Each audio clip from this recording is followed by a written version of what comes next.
Hello, everyone. Welcome to Diversified Lifelong Advisors, where our mission is to have you living a life filled of wealth, health, and happiness. I'm Andrew Rosen, president of Diversified Lifelong Advisors, and today we have a very special guest, my friend Greg Nance, who is an ultramarathoner, entrepreneur, and advocate for affordable education and addiction recoveries. How you doing today, my friend Greg? I am doing awesome, Andrew. It is a pleasure to be with you today. Pleasure is mine. So let's start off with something fun here to make everyone at home feel really bad about themselves. The other day, I ran 2 miles. Greg, how about you? What did you run at all yesterday? Yesterday, I did 133 miles. So 130. You ran 133 miles yesterday. I did. I was doing it as part of a last runner standing ultra marathon, and I tried to hang on as long as I possibly could, set my own personal record. That's the furthest I've ever run. So you're catching me on a good day. That's great. And ironically, I also was in last runner standing and lasted 2 miles. So well, I'm almost there. There we So, go. so tell me about yourself, Greg. Tell me about some of these initiatives for what got you into running and this addiction and education that seems to be a big passion of yours. Give us some insight. Yeah, for sure. So I grew up in a wonderful place, Bainbridge Island off the coast of Seattle. And I was happiest as a kid with a ball in my hand, playing basketball, football, baseball, soccer, tennis, you name it, I was playing it. And I wasn't really that great at any one of the sports, but my one strength was I was pretty quick on my feet. I enjoyed running. And so since early days, that has been kind of my little outlet and a place where I have a lot of fun. And I've realized, well, I can see more of the world and connect with lots of cool people with running, and used my running in part, I think, to help me get into school, into college. And once there, I went from little Bainbridge Island to big Chicago, by far the biggest place I'd ever been. And I saw for the first time, a lot of people didn't have all of the good fortune, the good luck that I did. I wanted to do something about it. Didn't really know how, but figured if I can volunteer some of my time, rally a few of my friends, maybe we can make a little difference here in the neighborhood. And that began kind of my entrepreneurial journey, all about putting people, getting energy and enthusiasm together to help solve challenges. And that organization we started in 2008 called Money Think is still kicking today, helping students find affordable college options, avoid debt and the traps that come with that, so they can graduate and then get a great job and live, a better version of their life. That's awesome. It's inspiring. So talk to me about this run 3,000-mile run across America. How does that play into it all? Yeah, so I'm really fired up about all this. So I believe every day is a training opportunity, and for me, I've had this just vision for the last decade that someday I'm going to run from New York City all the way west to my hometown, Seattle. And that's been this big, wild vision. But someday never comes. You have to go out and get after it if you want to achieve, your visions in life. And someday is coming right now. And so, yeah, my plan is this summer, 2021, to get after it, do this run. And our mission behind the run is to really explore America's mental health and addiction epidemics. Over 40 million people are dealing with substance and alcohol addiction. And when you factor in mental health issues, anxiety, depression, bipolarity, schizophrenia, we're looking at close to 100 million people, depending on how we want to count it. Huge number of folks. We're either directly affected or loved ones are. And there's so much stigma around this that it's hard to actually get help for people that you care about. And until we do a better job actually talking about this, understanding it, it's very difficult to be there for the people we care about. It's very tough to build policies that that are more compassionate or more effective. And so we're trying to be a little part of that dialogue and be part of that solution. And where can people follow this? Is there a way people can follow your journey this summer? Yes, I would love for folks to follow along and even join me, whether running a few miles, riding your bike a little bit as I head through your hometown. My Instagram is actually the easiest way to follow. Greg runs far. All right. Andrew does not.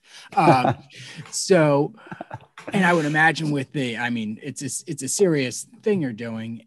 And I would imagine with this pandemic, these addictions and these mental health disorders are only going to be more plentiful by the day Yeah, here. I mean, this is not going to totally. And it's tough. I've had so many friends reach out over the last year saying like, I'm going through a really tough time. Like, what do I do? Like, where can I go? And, anecdotally, I'm seeing that, I'm feeling it, I'm sensing it.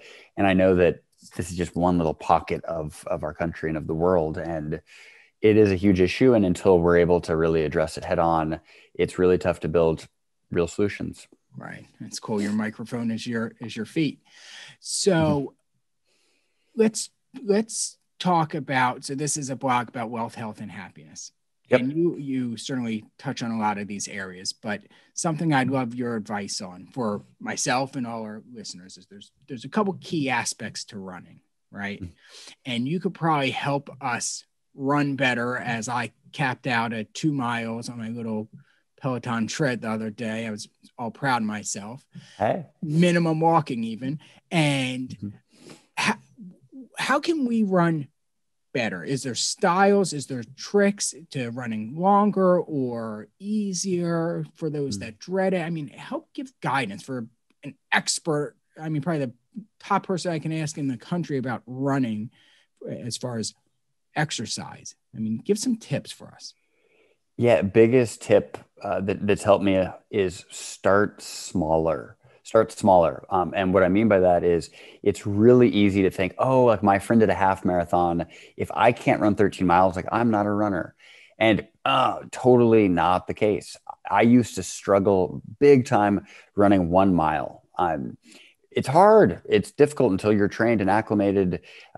It's really challenging. And so start smaller. Like it's an accomplishment to get out the door and go run to the stop sign and back, to run around the block once, to do that 2 mile or 5K. The corollary to start smaller is stay consistent. I've run every single day for the last like 400 days. No days off. I ran yesterday. After the big race, I'm going to run again today. And it doesn't need to be fast. It doesn't need to be far, but just lacing up your shoes and getting after it, something pretty amazing happens. You condition your legs, your lungs, and then most importantly, your mind. That, we're a runner. We're trying to build our body. We're trying to build our mind. We're building our spirit. And that daily ritual, that practice becomes just really, really powerful. And all the benefits, they compound out. A lot of our listeners here take their financial future very seriously. Awesome. I love that folks are investing in that so diligently.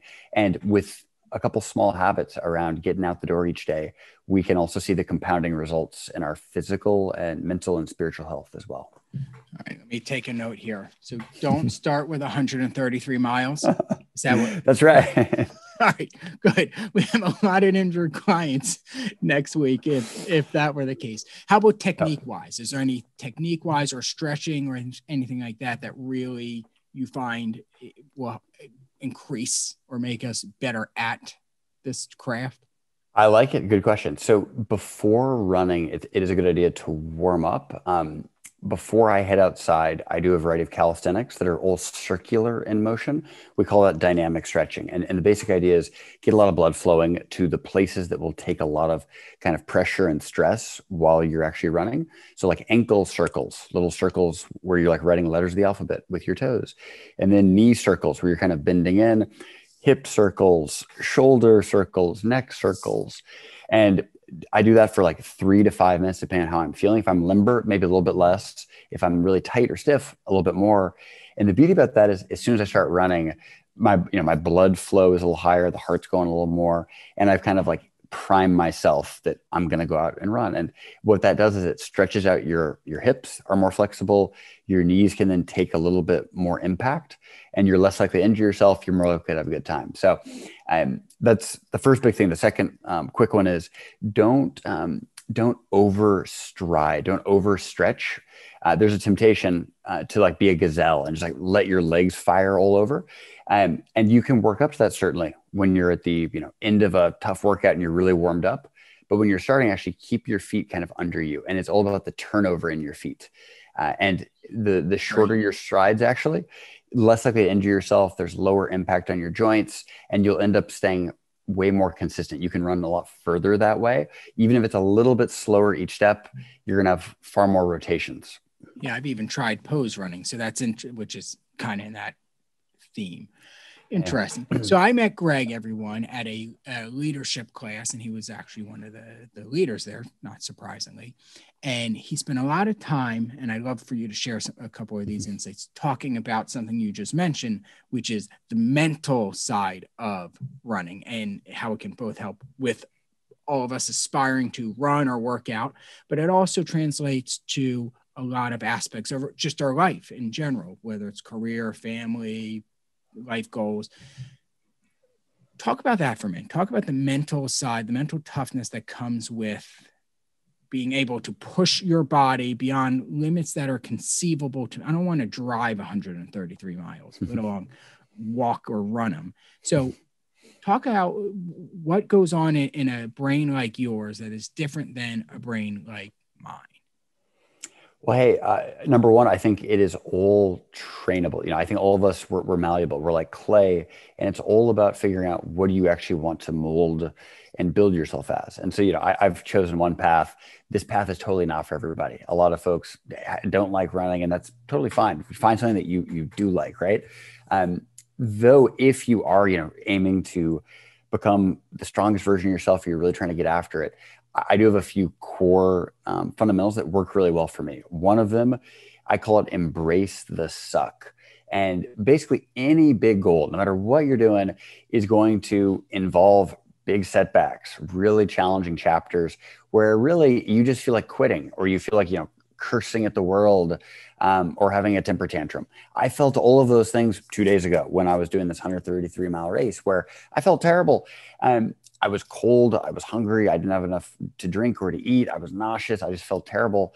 And I'm exhausted because I've been running for 30 hours and I don't want to be running anymore. But the beauty is we train all of these elements, and it's like little building blocks where when it's raining outside, perfect time to go for a run, because when it's raining outside, it's that much more difficult. And then when it's raining during a race and your competitors are complaining about the rain, it's raining, so we're training is my mentality. And so like I've been, hundreds of runs through big rainstorms. This is nothing kind of mentality. And so look for obstacles. Every obstacle is an opportunity to become a stronger version of yourself. And it's only when we kind of reframe the brain to actually seek those challenges that we become the bigger, better, stronger version of ourselves. That's cool. Embrace the suck. I love that. So one of our mantras here is building a life of wealth, health, and happiness. So how do you feel your work inspires that? Or any one of them? It doesn't have to be all three, of course.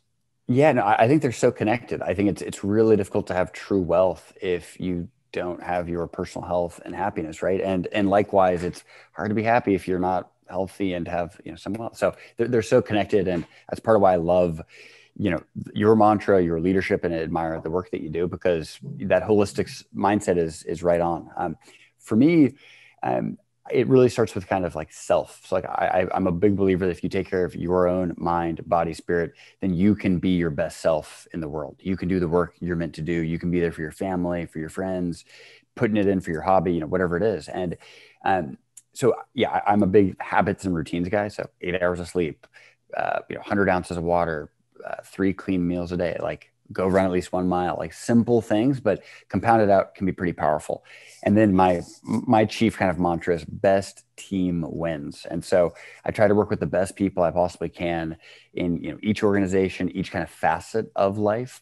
The part I haven't even mentioned about this big run is I had 3 incredible teammates in my crew helping troubleshoot a million issues, being there to build out the strategy, build out the tactics. And I would have dropped 50 miles, 80 miles sooner without that amazing team backing me. I'm Buzz Aldrin on a moon mission is how it felt, right? And that's what a great team around you does. And a great team helps you get closer to that wealth, health, happiness piece. That's awesome. And it's interesting, as I've done a handful of these interviews now, and with real people that real overachievers, the take care of yourself thing and the habits really seems to be a common theme, right? You can't help others until you help yourself. It's almost that the airplane oxygen analogy.